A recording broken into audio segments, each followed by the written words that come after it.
ध्यान एक प्राचीन अभ्यास है जिसकी शुरुआत कई हजार साल पहले भारत में हुई थी। प्रारंभिक इतिहास में इस अभ्यास को पड़ोसी देशों ने जल्दी ही अपना लिया और दुनिया भर के कई धर्मों का हिस्सा बन गया।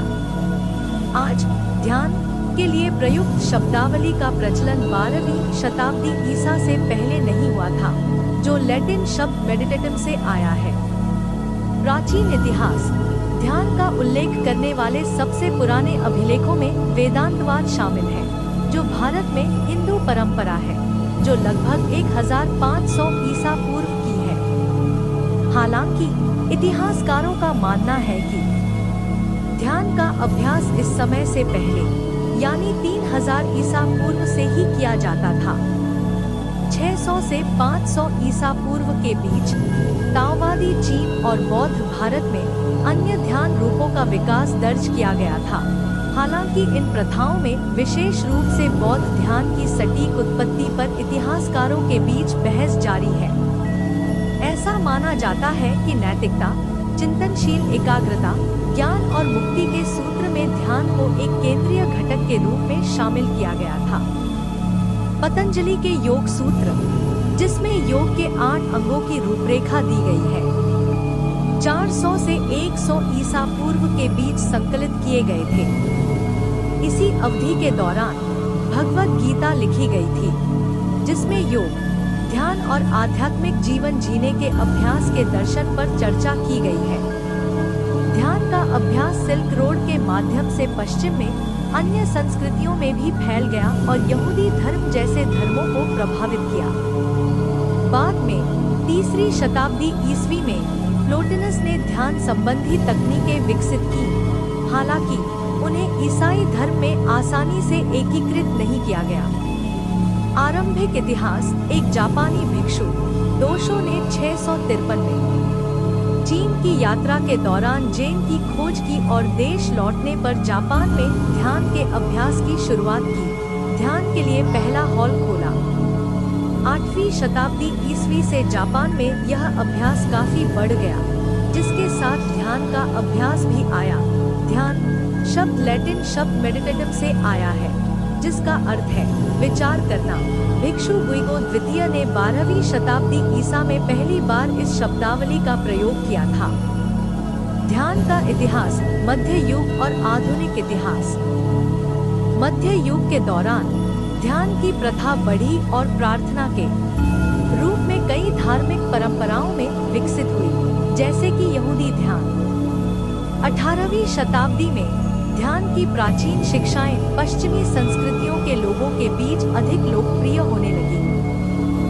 1927 में तिब्बती बुक ऑफ द डेड नामक पुस्तक प्रकाशित हुई, जिसने पश्चिमी लोगों का ध्यान आकर्षित किया और इस अभ्यास के बारे में रुचि जगाई। इसके बाद विपश्यना आंदोलन या अंतर्दृष्टि ध्यान, जो 1950 के दशक में बर्मा में शुरू हुआ। धर्म बम्स 1958 में प्रकाशित हुआ, जिसने इस समय ध्यान की ओर अधिक ध्यान आकर्षित किया। 1979 में संयुक्त राज्य अमेरिका में माइंडफुलनेस आधारित तनाव न्यूनीकरण (MBSR) कार्यक्रम की स्थापना की गई, जिसमें दीर्घकालिक बीमारियों वाले रोगियों के उपचार योजनाओं में ध्यान संबंधी तकनीकों का उपयोग किया गया। इस समय से ध्यान करना बहुत आम हो गया है, जैसे कि 2007 में एक सर्वेक्षण में पाया गया कि लगभग 10 में से 1 अमेरिकी ने ध्यान किया है। यह कई धार्मिक परंपराओं और अनुष्ठानों में एक केंद्रीय भूमिका निभाता है, साथ ही व्यक्तियों को तनाव का प्रबंधन करने और समग्र कल्याण में सुधार करने में मदद करता है। ध्यान का अभ्यास हजारों सालों से किया जा रहा है। यह किसी व्यक्ति के बाहरी वातावरण के कारण होने वाले विचलित करने वाले और तनावपूर्ण विचारों को दूर करके अपना ध्यान एकमात्र संदर्भ बिंदु पर केंद्रित करने का अभ्यास है। ध्यान के पीछे तर्क यह है कि खुशी मन की एक अवस्था है और आंतरिक विचार का उत्पाद है। व्यक्ति को बाहरी वातावरण को अप्रासंगिक मानकर त्यागने में सक्षम होना चाहिए और फिर भी वास्तविक खुशी प्राप्त करनी चाहिए। ध्यान अपने भावनात्मक लाभों के लिए जाना जाता है। इनमें से सबसे महत्वपूर्ण लाभ यह है कि यह व्यक्ति को अपने मन को समझना सिखाता है। यह व्यक्ति को अपनी मानसिक स्थिति को अशांत या नकारात्मक से शांतिपूर्ण, सकारात्मक और रचनात्मक में बदलने की अनुमति देता है। यह व्यक्ति को सच्ची खुशी के जीवन के करीब लाता है, भले ही उसकी बाहरी जीवन स्थितियां आदर्श न हो। ध्यान में प्रशिक्षण के बाद मन धीरे धीरे अधिक से अधिक शांत हो जाएगा और खुशी के एक शुद्ध रूप का अनुभव करना संभव है। आखिरकार व्यक्ति किसी भी समय, यहाँ तक कि सबसे कठिन परिस्थितियों में भी खुश रहने की क्षमता हासिल कर लेगा।